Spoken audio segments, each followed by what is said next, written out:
Should I knock and pretend like I'm coming in? No, that would be funny though. We'll do a whole production like that sometime. That would be funny.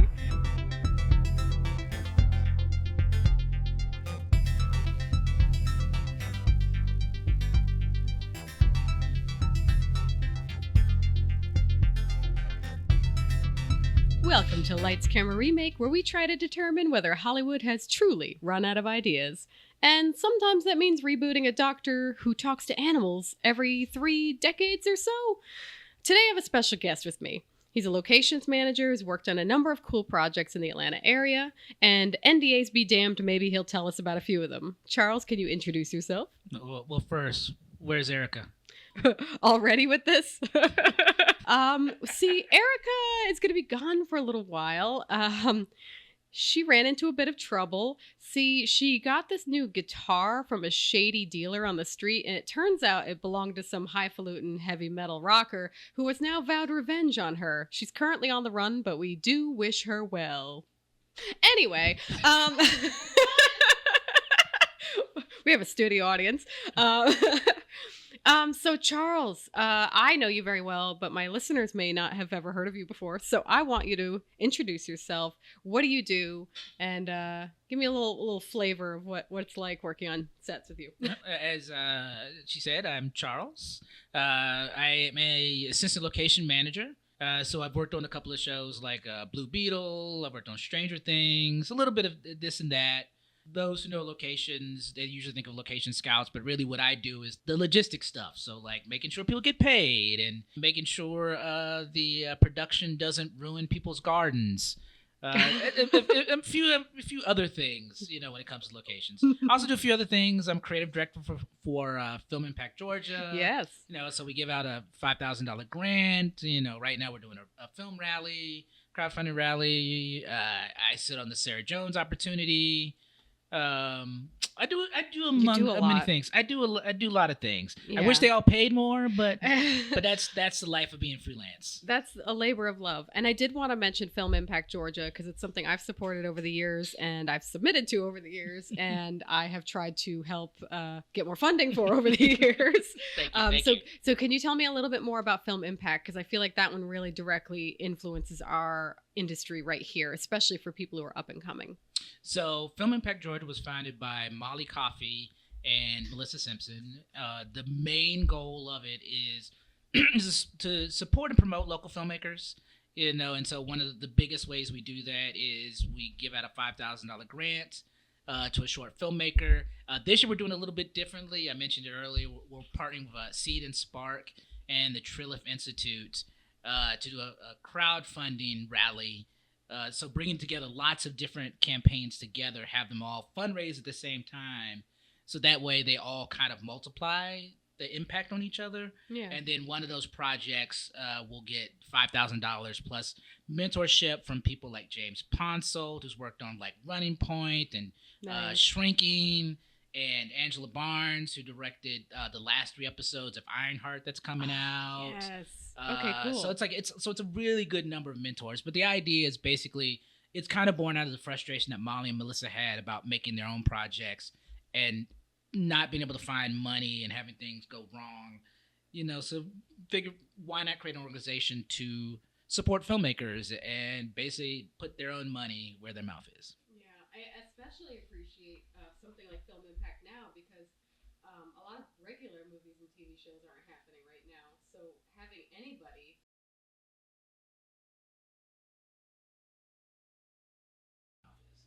I especially appreciate something like Film Impact now because a lot of regular movies and TV shows aren't happening right now. So having anybody funding projects, funding creativity is a beautiful thing. So I definitely support your efforts. I will include a link to Film Impact's website after this, or at least the Seed and Spark collab, so you guys can go check it out for yourselves. Thank you. So, Charles gave me a lot of great ideas for movies we could cover. We couldn't possibly do them all, but then I realized he was very passionate. Very passionate about the Dr. Dolittle franchise, which I never thought of before. But Dr. Dolittle is a story that has been remade 3 times. And was it also based on a book? Yes. So it's a book series. Hugh Lofting. First book I think is 1910. And usually, and so most of it, so like it's kind of considered after Alice in Wonderland, like one of the first books that was really truly written for kids, because a lot of books written for kids usually had like there were life lessons in it. And Dr. Dolittle, the way it was written, it was meant to be whimsical. I like so that. so it's just a character going on wacky adventures and talking to animals.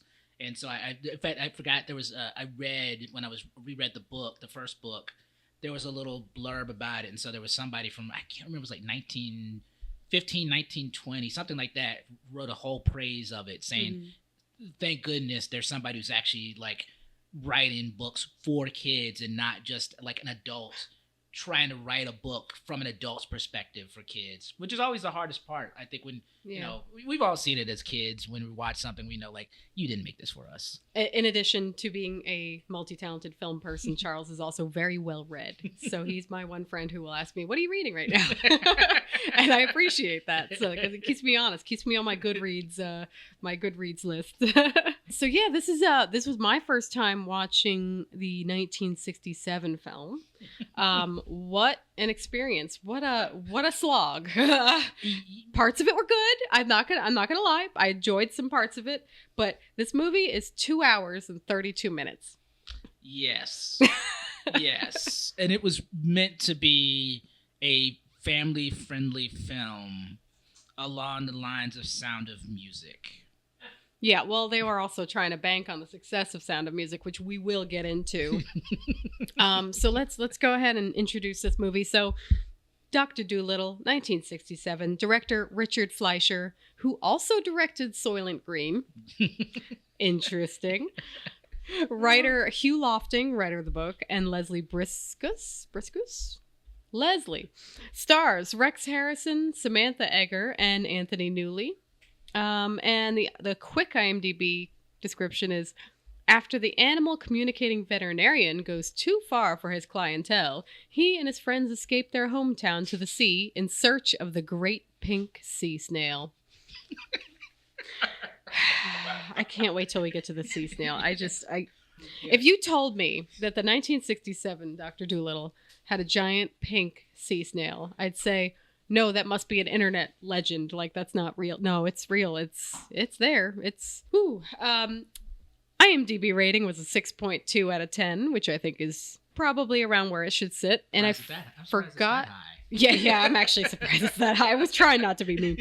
So the 1967 Dr. Dolittle, it has a 29% on the tomato meter and a 59% popcorn meter. So the audience liked it more than the critics, but they're both agreeing that it's not great. Okay, so Charles is going to read the synopsis for us, and then feel free to comment throughout if you have an interjection, or if you want to like self-edit, that's fine too. I'm sure there's plenty of things for us to talk about, because we are going to talk about some locations hell on this movie, as well as a lot of marketing foibles. So I can't wait. And I'm going to try to condense this down, folks, because my notes are long. 1845, Puddleby. We start in the way that only musicals in the 60s can start, with an Irishman doing what Irishmen do in the 1960s. Talk and sing about being Irish. This is Matthew Mugg. He sells meat for cats and dogs, and the first thing he does is run into a kid, and I can't remember the kid. It's Todd or something. Tommy Stubbins. Tommy Stubbins. But Tommy, as you'll see as we go further along, Tommy really adds nothing to this movie. So anyway. He is the kid self-insert. I'm pretty sure that's what it is. But poorly done. Yeah. Very, very poorly done. Yeah. So basically, Matthew runs into Tommy, and they see a duck, and the duck is hurt. And so this is where we get our first song, because this is a musical, if you did not realize that, from the IMDb description, that this is a musical. So we get our My Friend the Doctor. This is the first instance where we realize that the music in this musical is going to range from okay to probably kind of stellar to WTF. And this like just starts off. So he takes Tommy to the doctor, and our first introduction to the doctor is he is talking to fish. He's got his head in a tank, and he's talking to the fish. It's a lovely introduction. I admit, I think it works very well as the first introduction with his glasses on and his underwater. And then that leads to Matthew further introducing the doctor. And this is the first thing that we get, first thing that's important to the doctor, that he's a vegetarian. Right. Yes. Oh my gosh. That's a huge part of it. So we get to our second song, The Vegetarian. There's a vegetarian song. And it's literally called The Vegetarian. Yeah. They did not come up with anything much catchier than that for the name of the song. But do you ever question, and this is one of the few asides I need to make, he just happened to have sausages on hand. He did. So that's the one thing. Feed his guests. That's the one thing. So like there's a pig. Oh, I can't remember. I'm not going to remember any of the pig. That's okay. Names. You can call them by it. But there's a pig. And so they're cooking breakfast. And the funny thing is like, the doctor is like allowing the animals who are cooking to still make sausages and like there's Matthew, definitely monkey hair in that Tommy, sausage. Yeah, but but honestly, that is one thing. The first things I appreciate about the movie is that the doctor is a vegetarian, but the doctor is also very respectful of everybody else. You know, he knows Matthew and Tommy eat meat. Some of the animals eat meat. He even tells the pig, he's like, it's just the way it works in the world. I know you don't like it, that people love to eat your ham hocks, but that's the way it works. Our friend who happens to be in this same building with us is laughing in the corner because she is vegetarian. So after this introduction, this is where Dr. Dolittle starts to tell a little bit more about himself and how he became a doctor who talks to animals. So he talks about his sister and the fact that, like, you know, he's starts off originally as a person doctor, but he doesn't really like people. Mm-hmm. You know, he much prefers animals. Like, in fact, he's reading a book and he loves animals so much that he forgot he wrote the book about animals. Oh my gosh, that was wild. He's like, oh, this doctor, he's pretty good. And someone's like, you wrote the book. Like, what? How are you this absent-minded? This takes the absent-minded professor to a 10th degree. It is. It's funny that this is not a Disney property, because this would have worked as a Disney property. Oh my property. gosh, it wasn't? Oh, I didn't realize. No, it is not a Disney How property. How did I miss that? Oh my gosh. It is not a Disney property, which is so weird. But, you know, the thing about it is like, this is also where we kind of find the doctor's a little misogynistic, because the way he talks about his sister is like not super great, but also his sister is right. They're not making money. It's true, yeah. They're poor and they're broke. It's also the fact that like he's letting all these weird animals in, and this is before he's even started learning how to talk to the animals. So he's just letting animals just wander around the house. And if anybody knows animals in real life, like, that is going to be a very smelly place. Yeah, it really will be. That's something that none of the books, the movies, nobody addresses the fact that, like, where do these animals poop? Yeah, I love animals, and even I'm like the logistics. The logistics of the range of animals. Yeah. Like, they all poop differently. Mm-hmm. And they're not all going to be aware that they should do it in a certain spot. Like a horse, when they got to go, they're just going to let loose. They're just going to go. And he literally has a horse ramp in there. Yeah. That can just come and go. I mean, maybe he, like, we didn't see that he house trained the horse, maybe? Yeah, this is a kid's movie. We're not going over the logistics of poop unless it's a joke.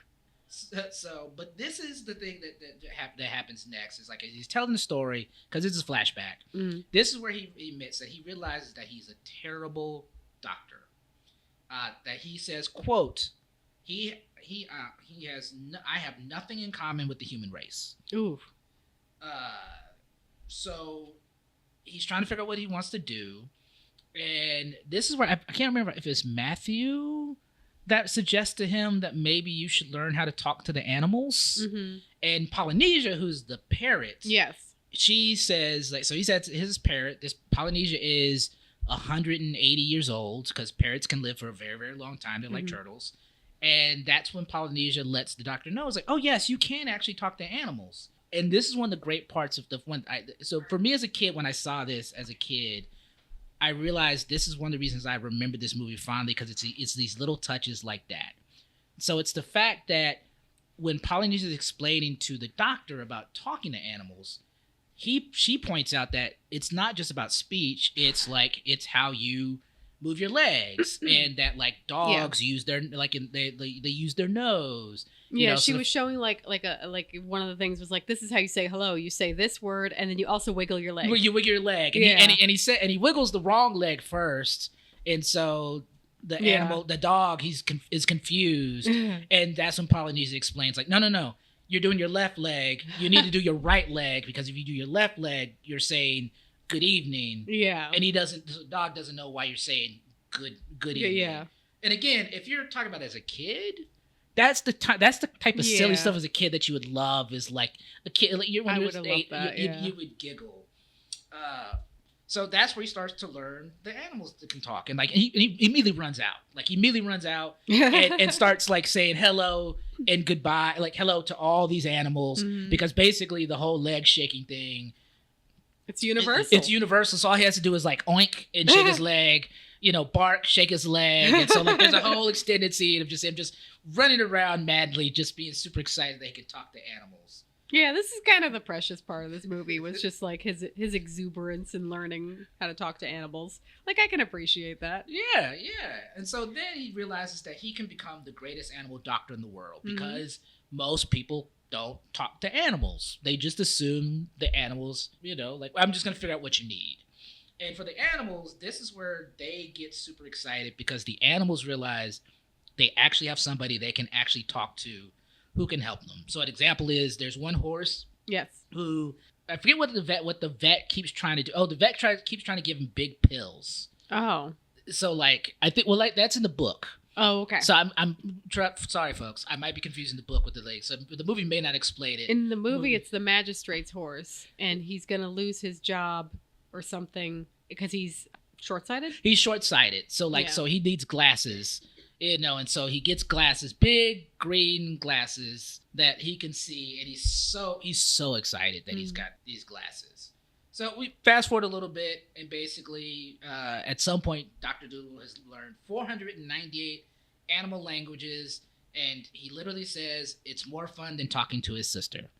So again, that 1960s misogyny just coming right through. And just the way she was portrayed is just such a shrew, to use an animal term. She's such a shrew. And like in the book, it's a little bit different, because I feel in the book they more justify it. But in the movie, the one thing I failed to mention is like she says he has 5 minutes to decide if he's going to like keep the animals, get rid of the animals so they can have humans as their patients, or he's just going to get rid of the animals. And within 5 minutes, he goes like, "I'm just going to keep." Yeah, I'm just going to keep the animals, and you're going to go off.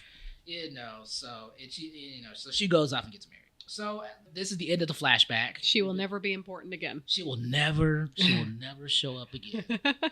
This is where Mug and Matthew Mug and Stubbins sleep over with the animals, and so there's like a lot of cute sequences of them like going around, and then after they stay over, the doctor explains more of the things he's doing. So like he's got a tail straightener for the mice, because the mice keep getting their tails caught in things and doors, and he helps the fox and the skunks learn to work together. And then we get to our next song, At the Crossroads.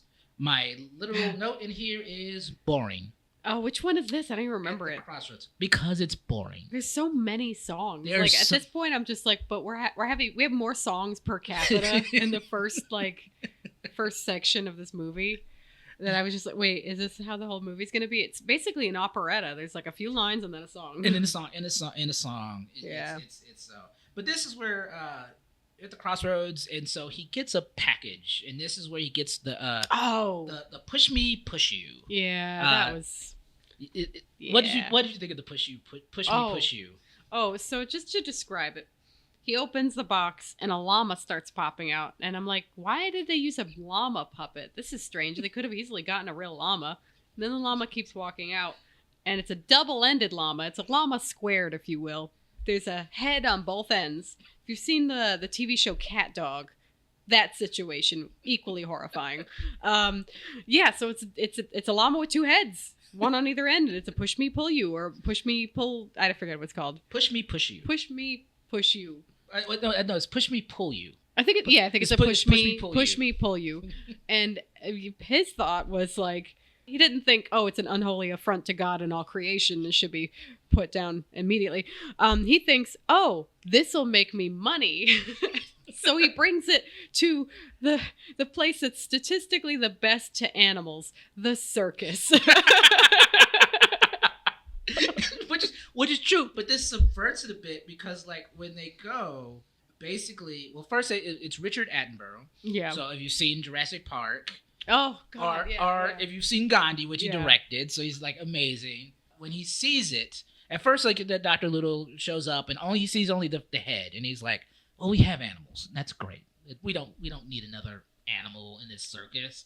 And then he sees that it's got two heads, and he gets so excited, and he starts to sing "I've Never Seen Anything Like It," which is one of the better songs because it's not only well written, but Richard Attenborough, it's a showstopper because he is dancing and prancing. He is so excited, and the circus people are dancing with him.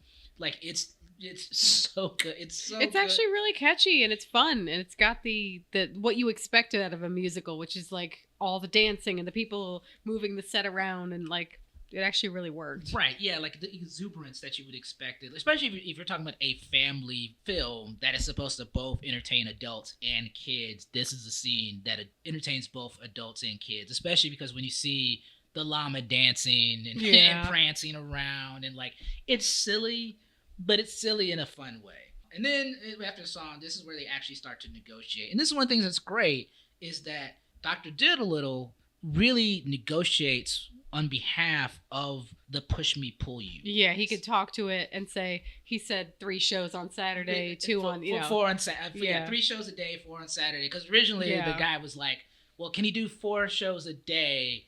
And the llama was like, no, I can't do that. And then he said like, no, 3. And then he's like, well, how about 4 on the Saturday? And he's like, it's okay, great. And so again, one of the things I find interesting about this movie is the Dr. Dolittle, besides being a vegetarian and some other things, even though he's problematic in some ways, the fact that he really respects the wishes of animals, and he listens to them, and like he includes them in the conversation, and he doesn't assume, like, because one of the things we failed to mention is that the reason why they raise the money is so they can get a boat, so they can go to the pink snail that we mentioned. And so he's gonna make money off the back of this push me pull you. So he makes sure that that animal has some say in what he can do, what he's gonna do. It's all about funding the trip for the Great Sea Snail. It is a through line throughout the whole movie. It is. And then, so then we get a beautiful, like, musical montage, and we see the Polynesia and a chimp that the doctor has, like, they're keeping an eye on the money, and, Dr. Dolittle is part of the show, and you see all the kids and the families love it, and they're clearly making money, and of course, there's a short scene where you kind of see a moment where Richard Attenborough's character tries to, like, maybe take a little bit more money, but because Polynesia, the parrot, and the chimp are there, they make sure that they're honest. Yeah, Polynesia's the brains of the operation. She very much is. And then we get a song. Let's see. Is this the skit? Are we at the sea? Yes. So this is where we get to the seal. I can't wait. For Bridget's reactions to this. Yeah. So, at some point during the circus, there's a seal that won't perform, and the trainer doesn't understand why the seal doesn't want to perform. And so Dr. Dolittle talks to the seal and learns that she is depressed because she was taken from the North Pole. So she has a husband at home that she hasn't seen in forever. And so this is where the doctor, along with Polynesia and a few other characters, decide the only way we can make this happen is we're going to have to take the seal and escape with her and take her away. Oh no. So the first thing he does is he puts her in a baby carriage and dresses up like a baby, or a pram, as they probably would have called it. Probably a pram. And pram in the UK. He takes it away, and then he finds a dress and dresses her because he realizes, like, well, I've got to get her onto this carriage, but I don't know how to, I can't, like, take the pram. So he sees this dress and dresses her like a grandmother. And then when people come by, they like, what's that smell? And she's like, she smells like fish. And so like they get on there, and there's a moment where like a guy on there, like I forget what he says to her. Yeah, they're there because they all just assume it's a person under all those clothes. Yeah, I mean, fortunately in the carriage, it's like all really, really old people. Yes. You know, so they're all like squinty eyed in that way that like 1960s like comedies would do with old people, where they're just like blinking and like, and of course they can't see, and of course they can't tell this obvious seal that's in a dress is a seal. And so like they get stopped, and for some reason like they're actually looking, so the carriage gets stopped, and the local authorities are actually looking, I think, for a highwayman. But for some reason, Dr. Dolittle assumes that they're looking for them. So he jumps into the back of the hay bale. Oh. Yes. Like when I was watching it. He was like on the run already. Yes, he was on the run. But like when I was watching, I was like, the writing isn't clear always about people's motivations. Yeah. Or what they're trying to do. Yeah. You know, so like it literally just felt like they needed a reason that he has to get into the hay bale to be taken away. So there's a highwayman, and then Dr. Little figures out like it's so like yeah, it's not there's a lot of things that just crop up and then immediately disappear story wise. Yes, it's very episodic the way this it movie is goes. Episodic. You know, it feels like a bunch of children's chapter books put together.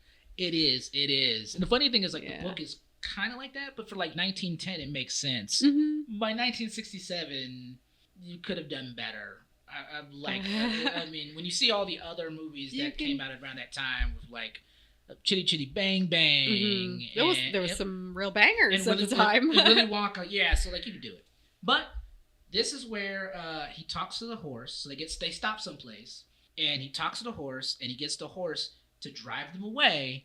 But also there's some other people. They're still looking for the highwayman or something, and he tells the horses to run the other horses to run the other way.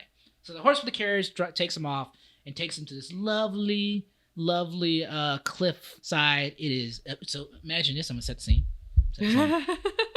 So you are on the cliffs. It's 1845 UK. You're looking out of the ocean. It's a beautiful sunset. It's all not just orange and golden, like because he had these golden like hues and blue water. I see it. It's beautiful. It's so beautiful. And Rex Harrison as Dr. Dolittle takes out the seal dressed up as a grandmother and starts to sweetly sing to her. Not beautiful things. I forget what's the name. I can't remember the name of the song, but he's got lines in there like, when I look in your eyes. Yeah. You know, he says so many different things. It's so sad. It's so sad and silly at the same time. It depends on which mood you're in. Like, it's honestly very, very, very, very sweet. He laughs. But the funny thing is, like, it's like when you watch it, if you this is Saturday afternoon, and you're flipping through the channels, and you miss the part where Dr. Little is explaining that he's trying to get her back to her husband, you would just assume that this, at that point, 55, 57-year-old man wants to make sweet, sweet love to a seal. Dude, that's how I interpreted it, because the song is kind of romantic. And I was not expecting him to lovingly sing to a seal. At least not in this context. And I also put, "Excuse me, sir," in my notes. "Excuse me, sir. She is married." One of the best parts is so like he finished the very beautiful but silly song, and then he just tosses her. Tosses her in the bonnet and the dress, just the over. Whole kit and caboodle. Tosses her off a cliff. And it just looks hilarious. It looks like you could have killed the seal anyway. Yes. It's a long drop. It's a long drop, which is problematic because there's a bunch of people that walk up and they see him throw this seal in a dress. So they think he's killed a woman. Yeah.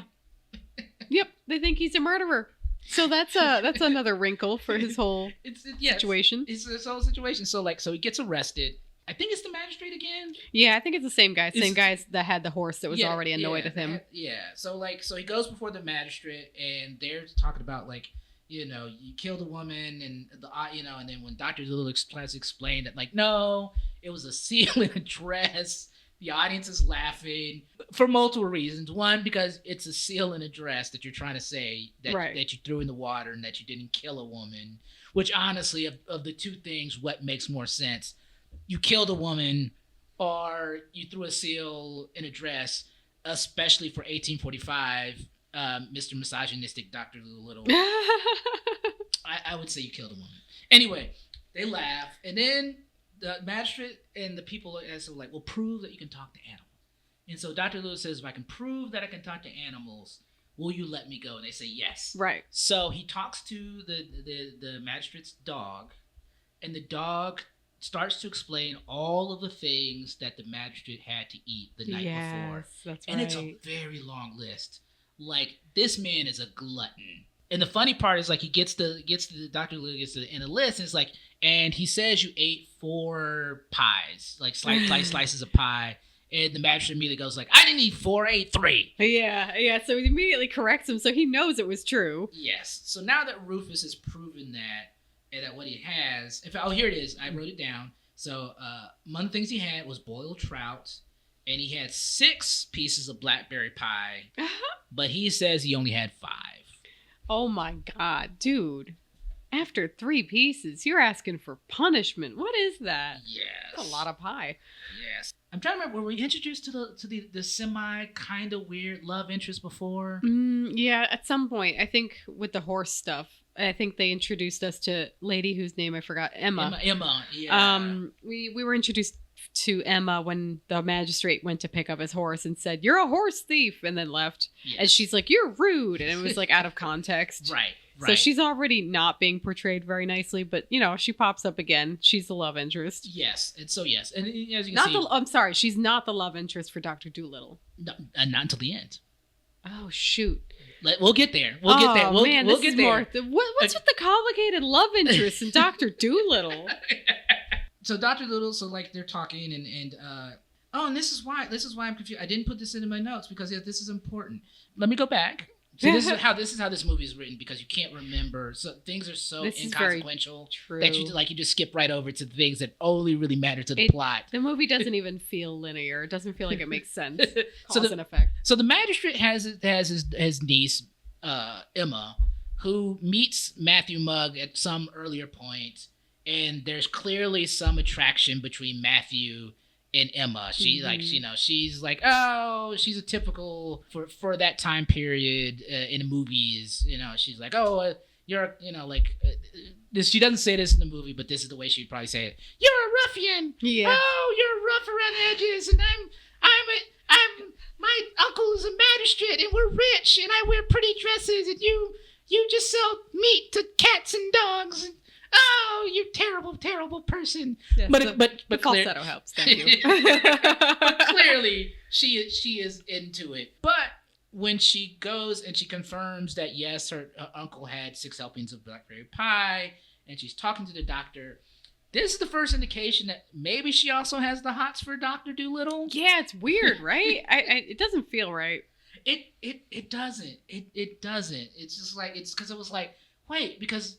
Also, at this point, I believe Matthew maybe have sung a song. I can't remember. I'll see if I get their notes. Everybody's singing songs. It's either before or after this. He's going to sing a song about how he's got the hots for Emma. Anyway, so Dr. Dolittle is acquitted on the charge of murder, but for the safety of the public and for the safety of the animals, they're going to send Dr. Dolittle to an asylum for the insane. Yep, he's cuckoo. He thinks he can talk to animals.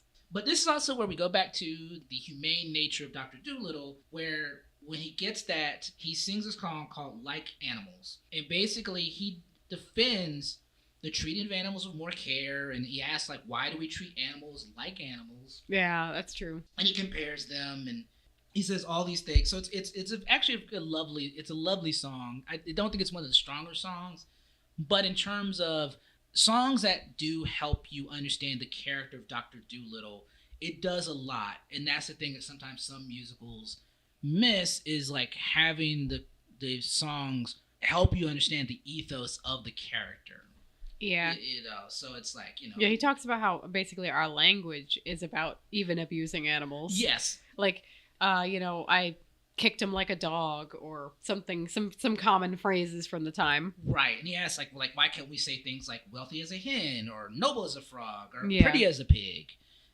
So it's really good. And so we now get to the part where like we get back to Mug and Emma.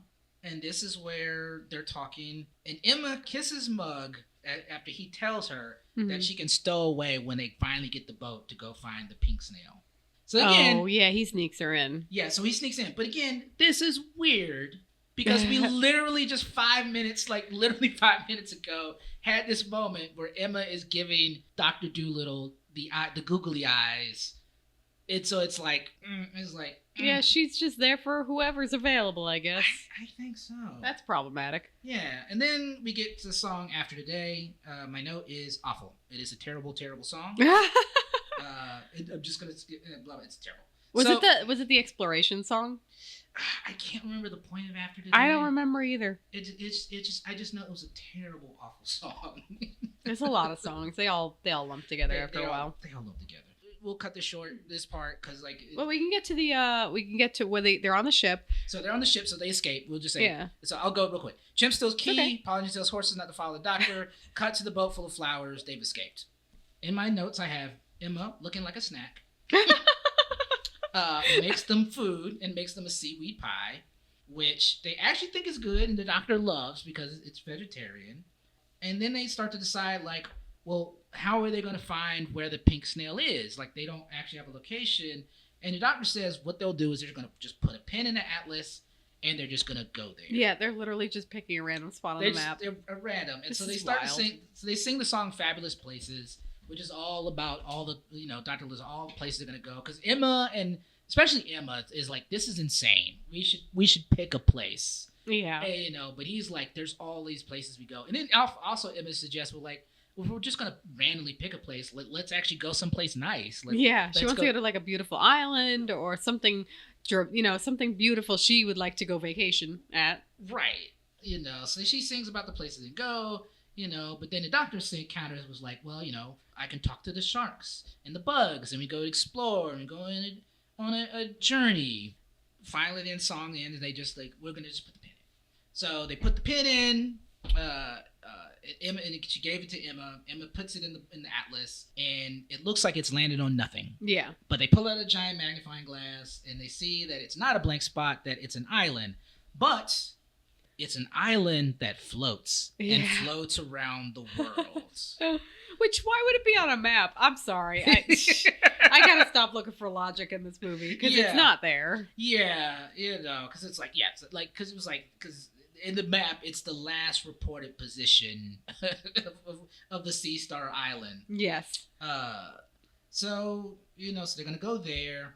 And Emma's complaining and, about how she's being treated.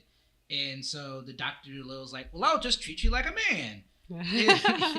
So basically there's a whole extended sequence of watching Emma dumping out water and mopping. And she's like, she's on the mast, she's on the jib, she's blah, blah, blah. Yeah. And Matthew almost gets hit by one of the ropes, and she expertly grabs it and wraps it around one of the mast and everything. And so it's one of those things where they finally give Emma more to do. Yet, as in traditional musicals, she still looks like she's like Cinderella. She still looks gorgeous while she's doing all these things, including dumping fish out. Yeah. On the sea. She's sort of bedraggled, but also her makeup's perfect. Yes. They clearly have been out on sea for weeks at this point. And Matthew Mugg has gotten sick. Other people have gotten sick, but she hasn't. Yeah. So they finally figure out how they're gonna talk, figure out where they're gonna go. So Dr. Little goes underwater, talks to an octopus, talks to clams by opening and closing his hands. And this is one of the first part where there's a sea storm or something. And this is the things and the one thing that occurred to me shortly before the storm was there are lots of scenes where they're all below deck and no one is steering the ship. think of that. That's funny. There are just so many scenes. There are scenes that are actually, they're on deck and no one is steering the ship. Maybe Chi-Chi the chimp is... That's what I'm saying. Like, no, yeah. if I remember correctly, when you were watching it, literally no you one literally, it's like, there was no one steering the ship. That boat was magic for a time. It was magic. It was magical. Until it's not. Mug holds on for dear life in a storm. Now, a note I have is, we are now 1 hour and 46 minutes in. Have we gotten to the sea snail yet? No. No. We already told you this movie is 2 hours and 32 minutes. Yeah. This should have been the midway point. Honestly, this should have just been the end of Act 1. That hour and 46 minutes could have really happened. This should have been really condensed up until this point. So condensed. So the ship, like, there's a storm. The ship's broken apart. You see Dr. Dolittle, like, shaving with broken glass and using the water as a mirror. He's on one piece. So he's hilariously unbothered. He is so unbothered. Yeah. He is so unbothered. Like, think Leonardo DiCaprio in Titanic, but instead of being worried about, can I float in this, like, he's on one piece and Kate Winslet's another piece and they're all floating around.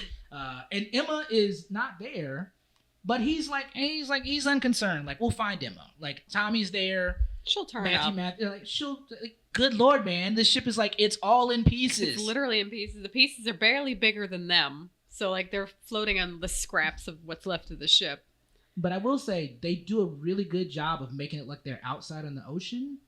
And so coming from filmmaking, the only thing I can think of is like, those lights must have been hot as hell. Oh, absolutely. In those times?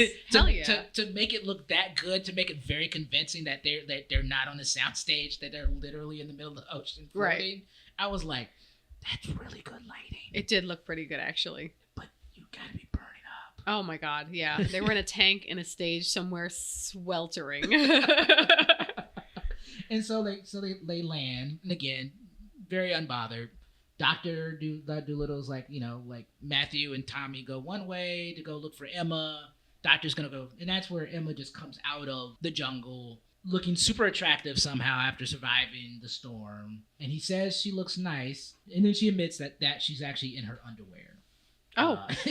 Oh, well, yeah, the underwear for the 1800s is pretty elaborate. It's pretty elaborate. Yeah. So the funny thing is, like, so for Dr. Dolittle, he thinks it's just a regular it's a dress. Bloomers, no. For most of us, we would not realize, like, oh, she is actually close to naked. She's not showing anything, but in those days, might have been scandalous. It might have been scandalous.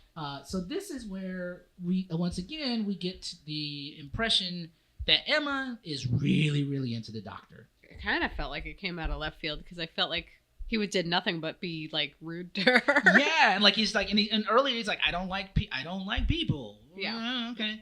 And so this is where she sings the song Where Are the Words? So this is the first time she openly admits that she wishes the doctor would admit that he has feelings for her. Yeah. And so, like, it's an okay song. Dolittle replies with the song I Think I Like You. So this is where he admits that we're like, okay, yeah, I think I am into you. Funny, how in typical fashion sometimes with people where like somebody has to literally say it out loud for you to go like, huh, let me think about, oh, I think I am into you. yeah, I'm into you. So this is where they get caught by the villagers on the island. And, oh, yes. And this is where we get, it's both problematic, but it is I'll get to it. It is light years ahead of the book. It's okay. That's kind of what I figured. I mean, I like that they took a different angle with things, but yeah, it does start out very because problematic. You just see these black people coming out of the jungle. They capture them. So yeah, they show up. Dolittle sees a rare bird, gets excited. Dolittle gets a mouse to free his binds, and this is where Dolittle actually gets to talk to the chief. Mm. And this is where we find out, because he's talking to him as if, it's like that very condescending thing that people do to either people who are like deaf. Yeah, you may escape. I want to go down the beach and blah, blah. Hand motions.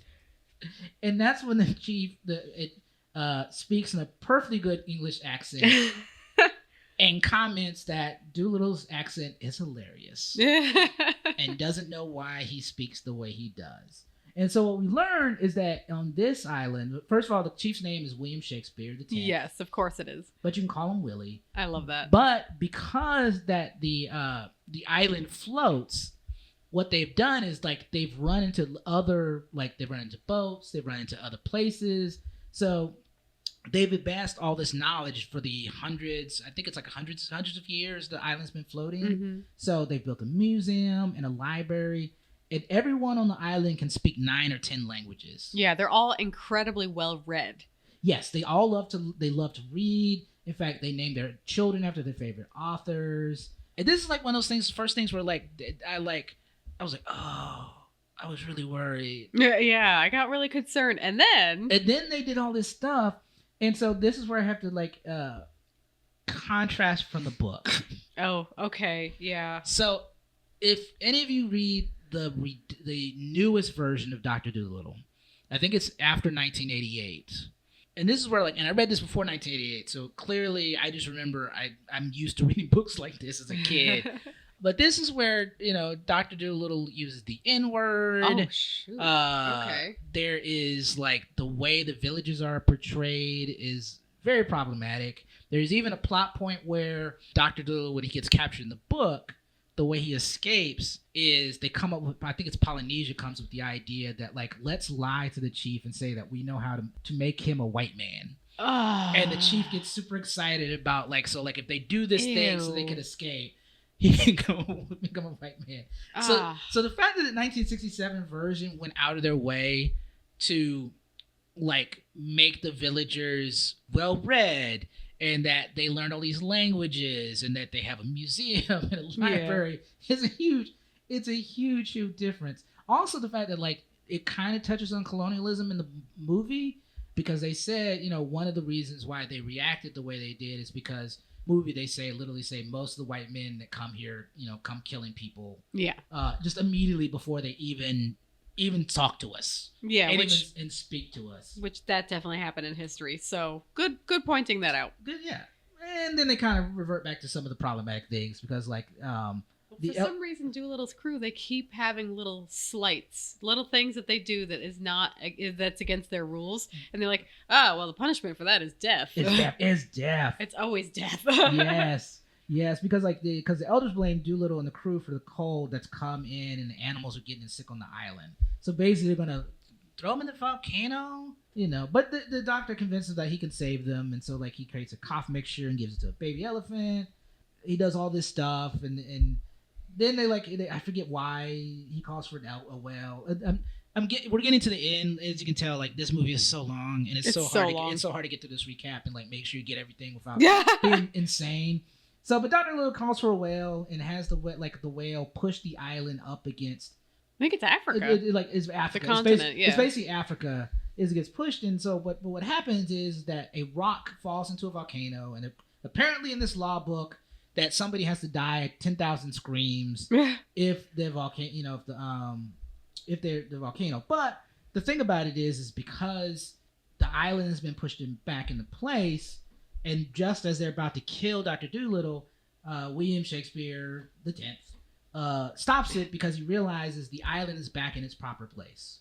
Yeah, this is where they assume the island originally came from, was off the coast of Africa. It fits perfectly. In fact, the way it fits perfectly is there is a tree that was split in half. I saw that. That's on one side and is on the other side.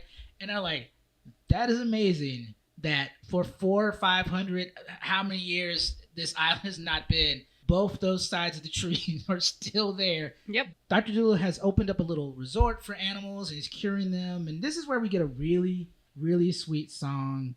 Also, though, right before the sweet song that I have in my notes, it says, oh, now you've got to wrap this up in 15 minutes. Oh, yeah, hurry up and wrap it up. Because remember, we still haven't gotten to the pink snail. Yeah, where's that pink snail at? Where's that pink snail? Does it exist? Is it imaginary? Is it coming? But we get this very nice song, Dr. Dolittle, which is a very nice song. And it's also a very sweet song because, again, for a movie made in 1967, it's this very sweet moment of Dr. Dolittle singing with all of these little black children. And none of them are singing in pidgin or in a weird accent. Nope. They're just singing. They're just British kids. British kids. They're basically British black kids. And the scenes and shots of he is lovingly looking into all these kids' eyes. And so it's just a very, very sweet moment. And like I said, in my notes, I said there's something about a movie in the 60s that has black kids just being kids. Yeah, it was very cute. It looked like they had fun. You know, you could tell that they were having fun while they were there. They were. You could see it. I mean, they were like, obviously, we get to sing and we're among all these animals. Yeah, like, I love that. This is amazing. And so this is where they finally hear the Great Pink Snail. And ironically, it actually lives in a cave under the floating island. Oh, how convenient. It's been there the entire time. The whole time. So this is where like the Dr. Dolittle says he's going to have the snail take them back. Matt, Emma, and Tommy, but he's going to stay because like he loves the animals and the animals on the island need to be taken care of. And plus, the snail just was going to happen to go visit his cousin, who's the Loch Ness Monster. His cousin is the Loch Ness Monster. Yes, that he hasn't seen for 300 years. Yeah. Because the snail lives for 2,000. Now, one of the things we got to say is, like, when this pink snail comes up, this is, in 1967 money, a $65,000 giant mechanical prop. Yep. That just floats up. Yep.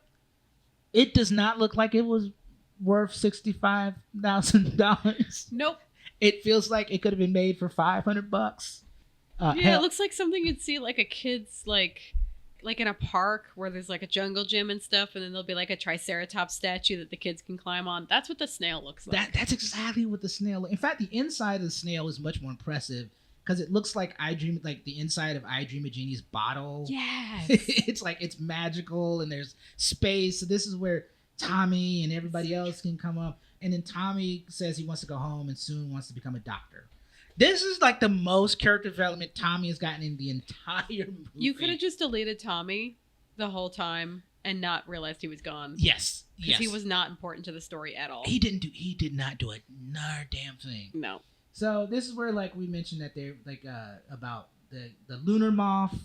This is where he talks about. Yeah, we just add another legendary giant creature. Yes. 15 minutes to go or 10 minutes to go at this point. Yeah, well, like literally, like I didn't put it in my notes, but I think this is literally this all this happens in the next 5 minutes. So the doctor mentions the lunar moth because he thinks his next adventure is he would like to go to the moon. Because like Emma asked, like when he says that, he was like, "Well, there's a lunar moth," and like the lunar moth can take me to the moon. And Emma wants to come, but the doctor's like, "No, you guys need to go home. You need to go back to England." And his other reason is he's not going back because he's on the run. And because he's on the run. He escaped from an asylum. They still think he murdered someone, I think. Like they still think he's crazy because they acquitted him of murder, but they still think he's crazy. But as the pink snail leaves and he's there, this is where Sophie and her husband show up. Somehow they find them on the island from the North Pole, and this is where she explains that the animals went on strike when Dr. Dolittle left. Mm-hmm. And because they went on strike, the magistrate immediately rescinded his order that the doctor needs to go to the asylum because they realized like the doctor has to come back. Otherwise, the animals are not going to work. So that's when the Dolittle get the villagers to make the shape of a moth to attract the lunar moth.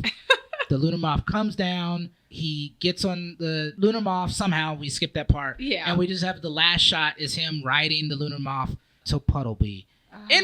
End of movie. That's how they end it. He's on a giant. He's on the second legendary creature of the movie, and he flies off into the sunset. I cannot believe this movie. I just in general, my flabbers are gassed. This movie was a lot. It doesn't have a clear cause and effect from one scene to the next. We're just ambling from one thing to the next, and I know it's a kid's movie. Things don't get explained, but like. They're not steering the ship. They had no reason to believe that the snail was anywhere near there. How was the snail just happening to be? Like, too much coincidence. Yeah. And I think the thing about it is like, there's not enough whimsy in this to make you go along with it.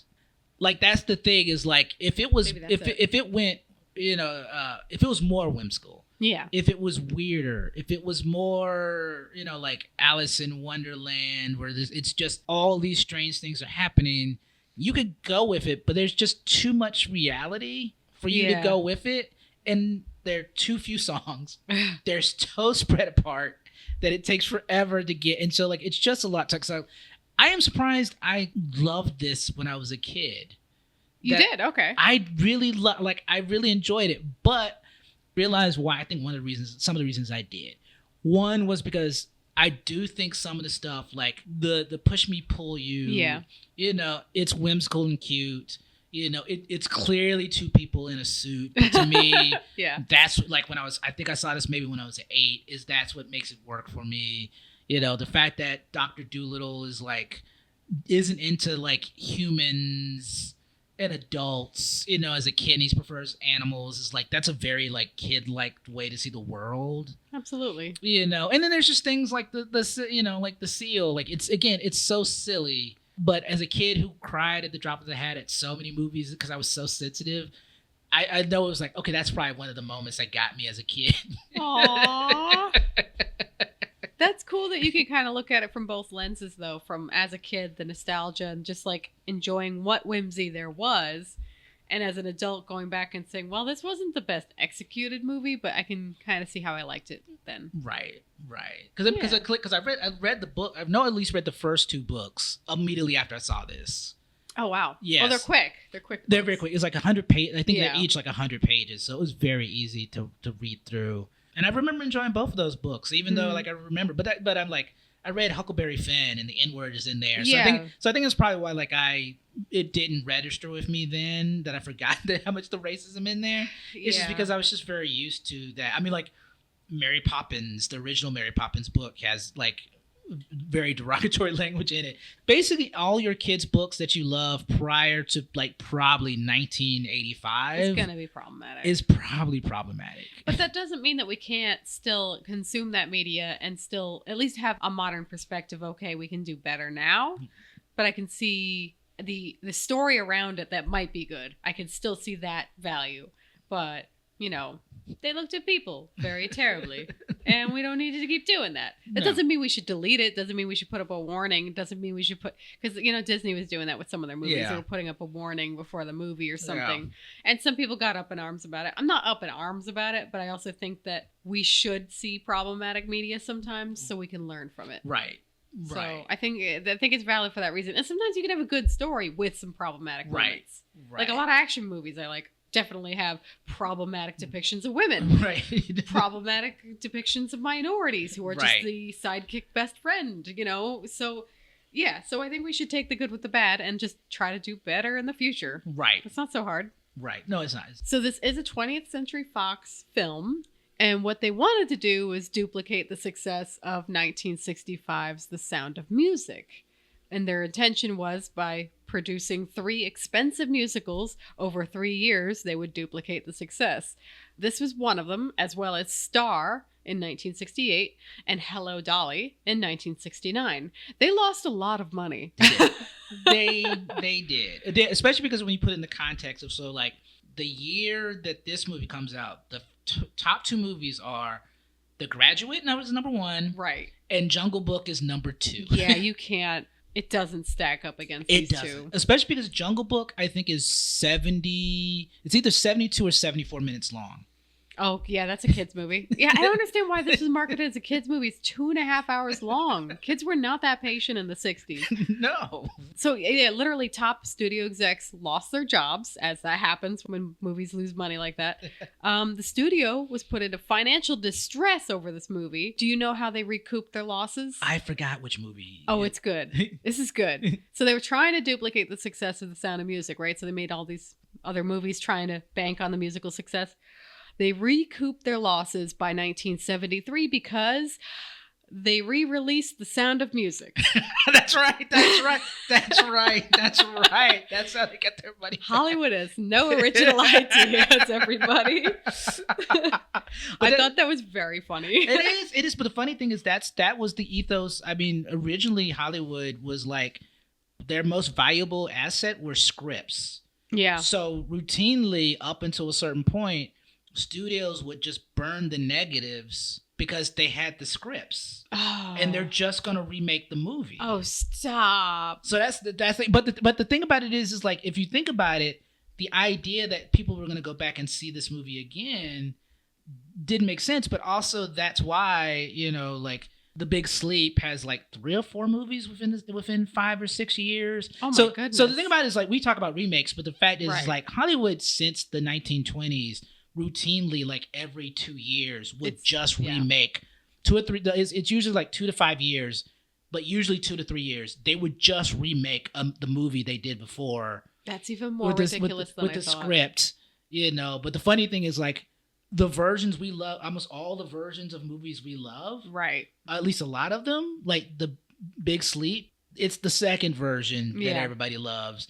Is it Love Story? I can't remember the name. There's one movie where like there's 3 versions of it. The second one is the remake of the first that the director remade, and the second version is the one that everybody loves. Oh my gosh, yeah, but that's the case. Like as I dig into these, I realize just how much we like things that are remade, sometimes because they were remade better, but sometimes that's just the one we were exposed to. Right. And in early Hollywood, like in the 1920s, you couldn't exactly, in today's modern equivalent, put it on streaming, find it on Google, find it on YouTube, or before this, rent a DVD, rent a VHS, see it on TV. That wasn't an option. You saw it in the theater once, and then you would probably never see it again unless you liked it. Then you went to the theater, the movie theater, multiple times to see that movie. Yeah. So re-releasing the same movie in a few years almost makes sense when you have that model where people can't watch it on their own at home. Yeah. I think there was a statistic that somebody said, I read one time, that I think the average moviegoer,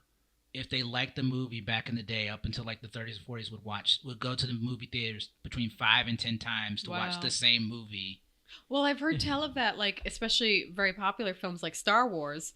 I mean, there's a picture going around on social media of a young woman who dressed up, who was an early cosplayer who dressed up as like Luke in the flight suit. She went to the movie like 7 or 8 times and took notes while watching the movie in the theater to make the costume. There was no other references. Yes, and that's the thing you had to do. So it kind of makes sense. But let's go back to Dr. Dolittle. Dr. Dolittle. This movie was plagued with all sorts of issues.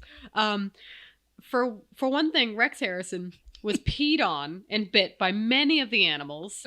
He definitely was not as in tune with the animals as he seems in the movie. Also, he had a massive fight with his director during the song The Reluctant Vegetarian because he thought he heard the director yell cut in the middle of the take, and he got mad and he started arguing with him. Oh, my take was good. Why are you cutting? Turns out the macaw Polynesia was the one who called cut. God, you little crapster. I'm saying you can't trust those parrots. It's so good, and there's so many animal hijinks that happen on this movie. I mean, it's to be expected, right? Because what's one adage we use in production? Never work with children or animals. Yeah, and this is the animals part. Yeah, because they're unpredictable. Yes, the other thing that Rex Harrison did is he really had a problem with the producers and the director. So apparently, at one point, he took his boat and drove it into the background of one of the scenes and just kept moving it. Oh my God. So that it was in the shot, so they would have to keep readjusting for the fact that his boat... Wow, what a jerk.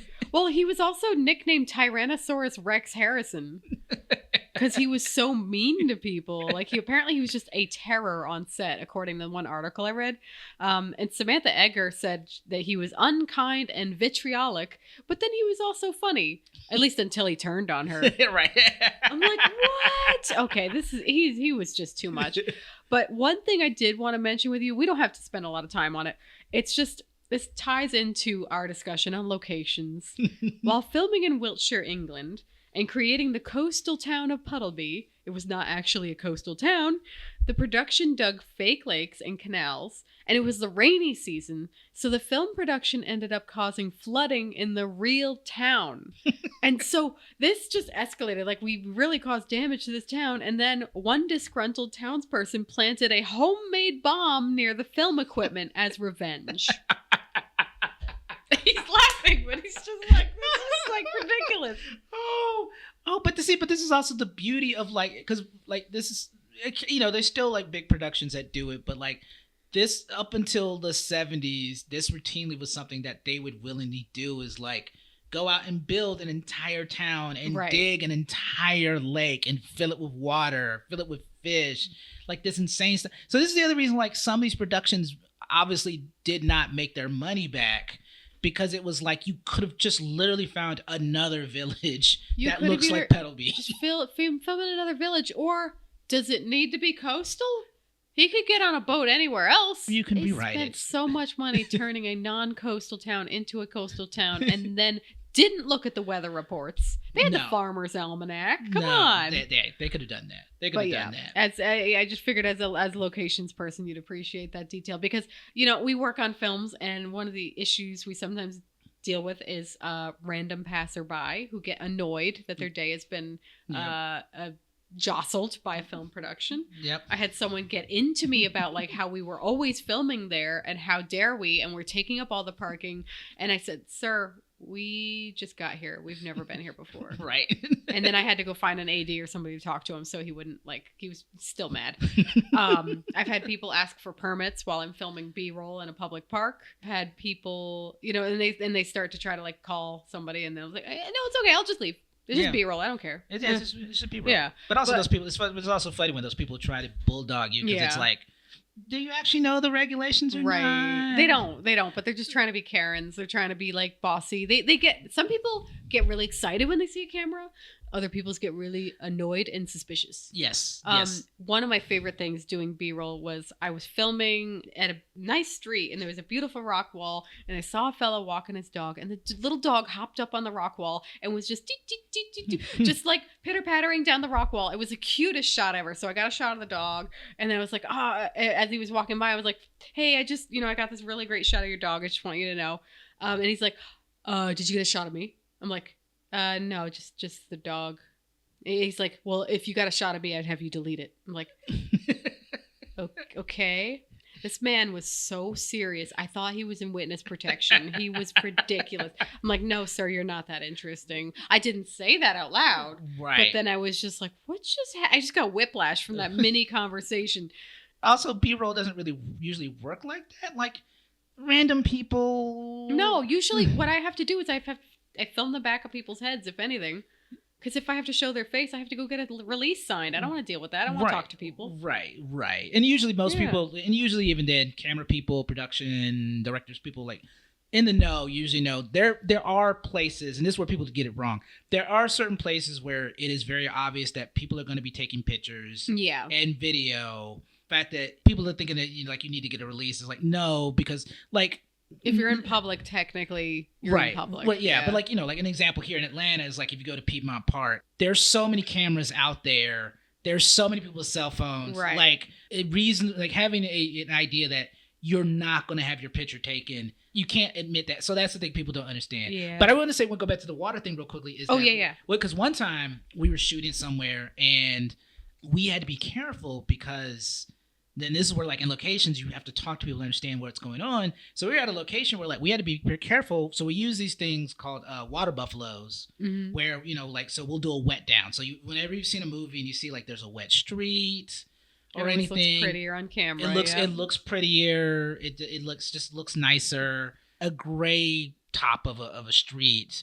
As far as depth of field, it just looks incredibly flat. It just looks like you're looking at a painting. So anyway, like one time, and so like we had to be very careful because any extra water we dumped would flood 3 or 4 miles down and would flood the backyards of this other neighborhood. Ooh, okay. And so like we had transpo who were starting to do some stuff, and we saw some water running off. I was like, hey, we can't have any water running off into, because you think like, oh, there's a drain there. Right. Clearly, like we can have extra water run off in the drain. We're like, no, because they literally have like and this is just from regular rainstorms. So they had to do stuff. So anything that was beyond a rainstorm would ruin this. So that's the thing, is like going back earlier when they like people like, no, these are things you have to ask questions. So I'm surprised no one asked that question of like, hey, is this a good idea that we should build a lake here?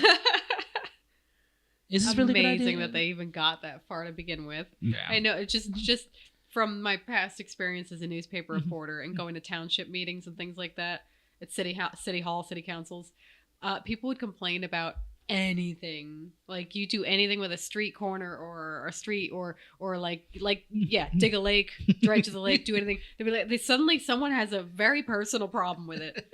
So I'm just amazed that they could get that far. So I have a feeling this is going to be a 2-part episode, and that's fine. So what overall did we feel about this movie, Dr. Dolittle, 1967? There's a couple of things. Like, one, I can feel parts of it that are well-intentioned. Mm-hmm. There are other parts of it that I really feel the studio just wanted to make a big production to make a lot of money. Yeah.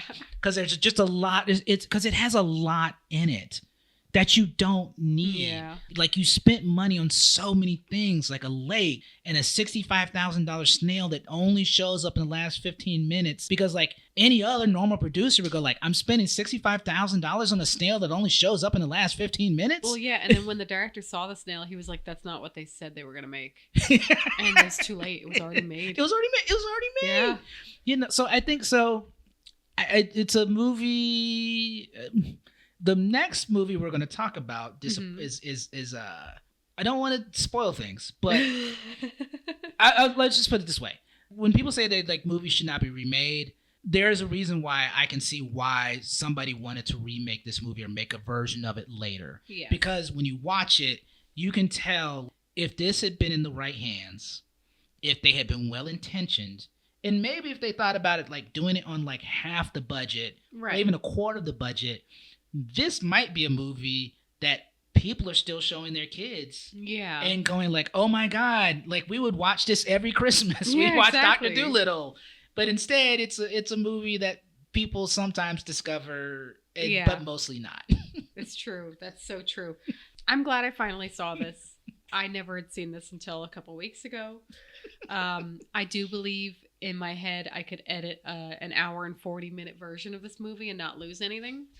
I also think, piggybacking off of what you said, I think there's a way that they could have made this better by just limiting the scope. Because I think they tried to go too grandiose with the sea journey and the island and the giant snail and the giant moth. And if it was just a doctor who could talk to animals and they had like a reasonable Lassie come home storyline, I think it would have been so much more like iconic. Agreed. Not that it isn't iconic. Obviously, it's been remade a couple times. That there's a bunch of movies with Dr. Dolittle in the title or in the franchise. Kyla Pratt was in a few of them. I think she became the doctor in one of them. She did. I aged out about that point. Yeah, third or fourth one, she becomes Dr. Dolittle. Yeah. So obviously the story stuck, but not so much that anybody, if I talk to them about Dr. Dolittle, is going to think past 1998. So I think it's worth seeing at least once, but Charles and I both had to watch it in 2 installments, so take that as you will. Mm-hmm, mm-hmm. Just stop at the seal. Stop at the seal. Just take a break. Then, maybe check out a little bit of the island bit, and that's about it. Skip the rest. Emma's not there. Tommy Stubbins isn't there. Irishman 101 is not there. Oh my God, because now that you think about it, like, the whole movie could have just been about them getting the seal back. It literally could have been. It just literally that's the story within the story. That's the story within the story. Yeah, oh my goodness. That would have been a reasonable on the ground story for them. You could have still had a 2-headed llama if you wanted. I'm not mad at it. Next week we'll be talking about another Dr. Dolittle movie, and I'm so sorry, everybody. It is not the Eddie Murphy one. So thank you for inviting me here to podcast with you in your dining room. If people want to find you, contact you, find you on the social media, how would they do that? It's just Charles Judson, just Charles Judson. I don't really post a lot anymore on. Yeah, you're not really a big social media guy. Not anymore. I used to be big, but if you want to ever find me, just any combination of that. Charles Judson, Charles.Judson, anything. I just make it super easy. That works. Do you have anything to promote or throw out there right now?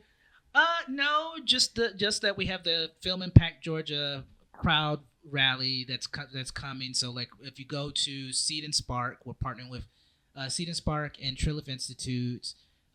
So like if you crowdfund and you raise $2,500 as a minimum, you qualify to get an extra $5,000. Plus mentorship with some really great people.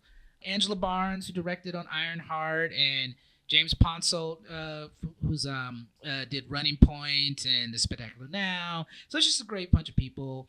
And then I'm gonna put it out in the world. I hope this is gonna happen.